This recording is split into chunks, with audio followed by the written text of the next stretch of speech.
proteja o futuro de seus filhos. A vacina contra o HPV é o primeiro passo para uma vida saudável às crianças de 9 a 14 anos. Eu sou Ian e estamos aqui com o Dr. Nivaldo Vilarim, ele é pediatra.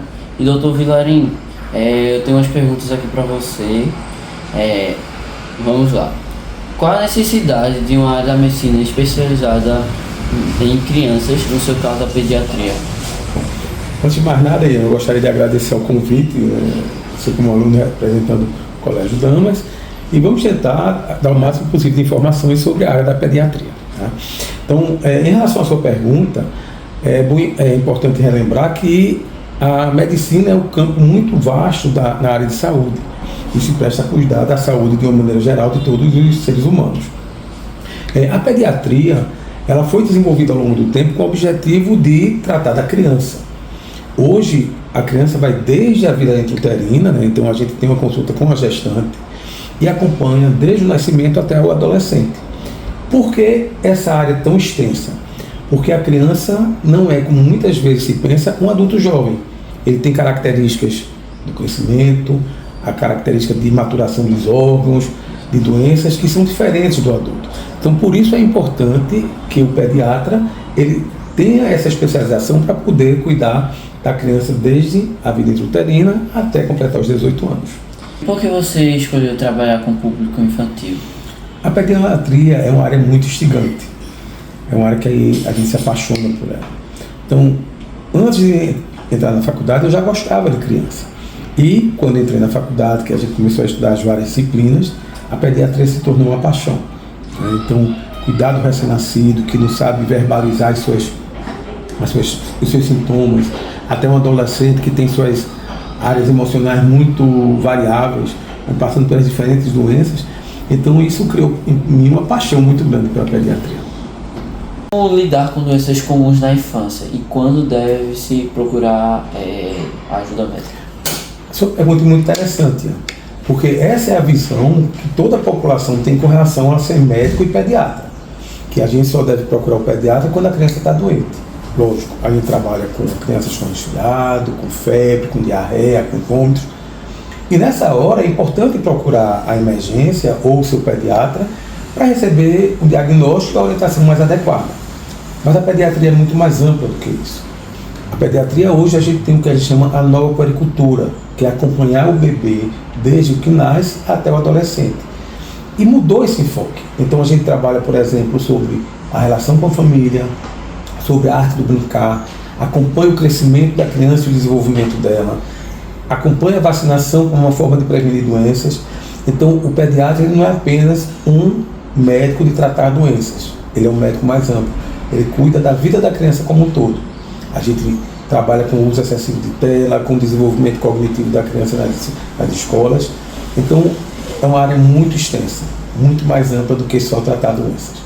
Quando procurar, sempre. O pediatra tem que ser aquele médico que acompanha desde o momento de nascer até se tornar um adulto. Porque dessa forma a gente pode, conhecendo a criança, identificar os problemas e tentar intervir da melhor forma e o mais rápido possível. O senhor pode falar sobre a importância das vacinas nessa idade e sobre o atual declínio dos níveis de vacinação nos últimos anos? As perguntas de vocês são muito interessantes e bem atualizadas. A vacina é um método de prevenir doenças. Desde o passado, as doenças mais frequentes, como tuberculose, difteria, coqueluche, elas foram prevenidas com a utilização de vacinas. A cada ano, novas vacinas são incorporadas ao cartão vacinal da criança. Existem dois tipos de cartão vacinal.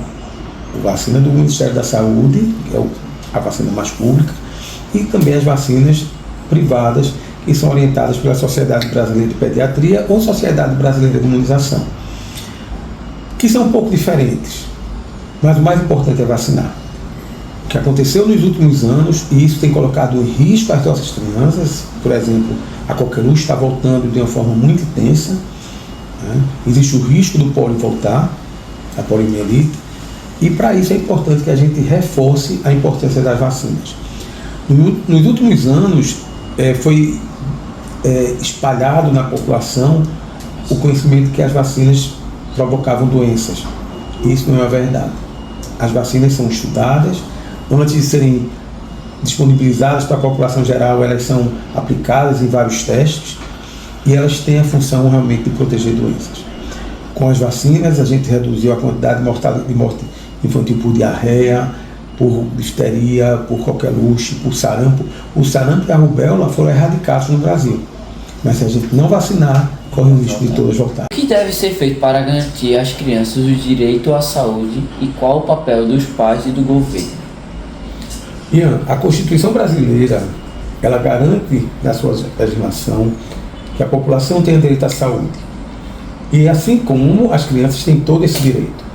Desde o pré-natal, quando a mãe realiza essa consulta ainda grávida, até o momento do parto, onde a criança deve ser assistida por um neonatologista, um pediatra especialista em cuidado de recém-nascido no momento de nascer, e depois pelo acompanhamento da pediatria e da pediatria, que é o médico de adolescente. Esse direito deve ser fornecido pelo governo nas consultas nas unidades básicas de saúde. Então, toda criança deveria ter esse direito e ser atendida por um pediatra nessa unidade básica. Para as famílias, é importante ter a noção que elas todas têm que ter essa preocupação de levar o pediatra com rotina, de vacinar a criança, de acompanhar seu crescimento, seu desenvolvimento, a sua alimentação, para que ela tenha o direito de crescer uma criança saudável. Obrigado, Dr. Vilarim, por mais. Siga Dr. Vilarim Pediatra para mais dicas. Obrigado, Ian. Obrigado ao colégio e a todos vocês pela oportunidade. Obrigado. Obrigado, Ian, pela entrevista com o Dr. Vilarim. E agora estaremos com Catarina Gomes Medeiros, minha tia e também psicóloga atualmente no Colégio GGE na unidade de Benfica, que irá nos ajudar um pouquinho a entender sobre a saúde mental infantil. Bom dia, gente. Meu nome é Catarina, como o Felipe falou. Eu estou aqui para responder algumas perguntas sobre saúde mental infantil. Espero estar agregando aí para vocês alguns conhecimentos. É um prazer estar aqui com vocês hoje. Certo, Catarina. Agora, para começarmos a nossa conversa, eu queria primeiramente saber por que você escolheu trabalhar com o público infantil? Na verdade, não existe um motivo específico, né? De conviver com crianças já é muito prazeroso e trabalhar com elas também é. Então, além da gratificação financeira, eu tenho outros tipos de gratificação, que é, por exemplo, o carinho, o afeto delas, e é uma oportunidade de todo dia aprender um pouco mais com essas crianças. Então, é algo que eu gosto bastante e que me faz muito feliz e que todo dia eu vou feliz trabalhar. Certo, Catarina, muito legal saber de que você gosta e admira muito seu trabalho. Agora eu queria saber o que deve ser feito para garantir o direito à saúde mental e qual seria o papel das escolas e dos pais de cada criança para se obter a saúde mental. Pois é, Felipe. Antes de falar de garantia, é importante a gente desmistificar um pouco o que é saúde mental, né? Antigamente, a saúde mental ela era vista como algo de cunho secundário, não era prioridade na vida das pessoas. As pessoas eram acostumadas, né, a viver sobre a ótica de que tinham que aguentar tudo de todos e de qualquer forma. E que pedir ajuda era algo que remetia ao fracasso ou à fragilidade. Hoje, graças a Deus, né, e com as teorias e com as pesquisas e etc., as pessoas já entenderam e já tiraram esse estigma que quem procura o seu bem-estar, quem procura estar bem emocionalmente, não necessariamente tem um problema, e sim quer perpetuar o seu bem-estar. Então, hoje é muito mais fácil você ver pessoas dizendo que fazem terapias, é mais fácil você ver pessoas que dizem que procuram um psiquiatra, é mais fácil pessoas dizerem que procuram o seu bem-estar emocional. Antigamente, isso era visto ainda com muita ressalva. Com relação à saúde mental infantil, as pessoas, né, mais antigas, elas procuravam ajudar os seus filhos só quando chegava o problema. Então, quando a criança tinha algum problema de comportamento, quando a criança tinha algum sintoma que saía um pouco do que se colocava como normal, acabava se procurando psicólogo. Hoje, mais uma vez, a gente já avançou nesse perfil, nessa situação, e hoje a gente percebe que os pais vão entendendo que para conviver nesse mundo, né, onde existe tantas coisas, tantos desafios, tantas coisas a serem superadas e enfrentadas, ter um ambiente neutro, onde a criança pode se expressar, ter um ambiente saudável, onde a criança pode colocar ali suas emoções, identificar suas emoções, nomear essas emoções e trazer de uma forma positiva para a sociedade, isso só tem a contribuir, né, para a sociedade como um todo, no sentido de que quanto mais crianças amadurecerem de forma saudável, mais adultos teremos saudáveis também. A probabilidade é essa. Então, a forma de garantir é entender a importância da saúde mental na vida de qualquer pessoa.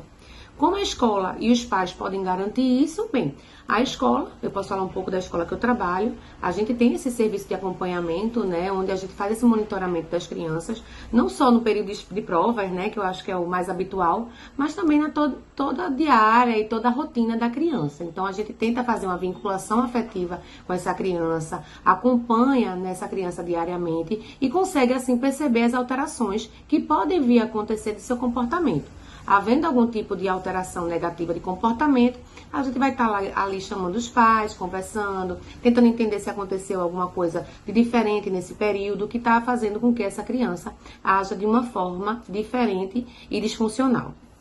Com relação aos pais, é sempre estarem atentos, né? Qualquer alteração, qualquer mudança de comportamento, qualquer forma de isolamento, qualquer discurso negativo, né, que saia um pouco do cotidiano, do que aquela criança é de verdade, é um sinal de alerta e é importante que eles procurem conversar com essa criança, identificar o que está acontecendo e procurar a ajuda necessária. No caso, um terapeuta, né, um psicólogo, ou realmente um psiquiatra, se for um caso mais grave que precise e necessite de um medicamento, tá certo? Então, assim, resumindo, é a gente entender a importância da saúde mental, estabelecer um canal de comunicação entre pais e filhos e a escola estar atenta a essas questões que podem estar mexendo aí com o emocional das crianças. Certo, Catarina. Agora eu queria que você respondesse uma última pergunta para a gente. Eu queria saber sua opinião se as demandas escolares podem causar problemas psicológicos nos alunos. Felipe, essa é uma questão bem relativa, né? Porque vai depender de pessoa para pessoa. Algumas pessoas vão ter problemas, né, diante de demandas maiores. E outras pessoas, as mesmas demandas não vão trazer tantos problemas. Então, o mais importante disso tudo é a gente entender que os desafios eles sempre existirão, as demandas sempre existirão, e é importante que a gente esteja preparado emocionalmente para enfrentá-los de uma forma saudável e sem um adoecimento psíquico, tá bom? Espero ter ajudado aí vocês. Muito obrigado, tia Cata, por nos ajudar a tirar nossas dúvidas. Até uma próxima. Obrigado. Ajude a transformar vidas. Sua doação ao NAC é um gesto de amor que faz a diferença no tratamento de crianças com câncer. Juntos, podemos levar esperança e cuidados essenciais a quem mais precisa. Doe ao NAC e faça a diferença na vida de uma criança com câncer.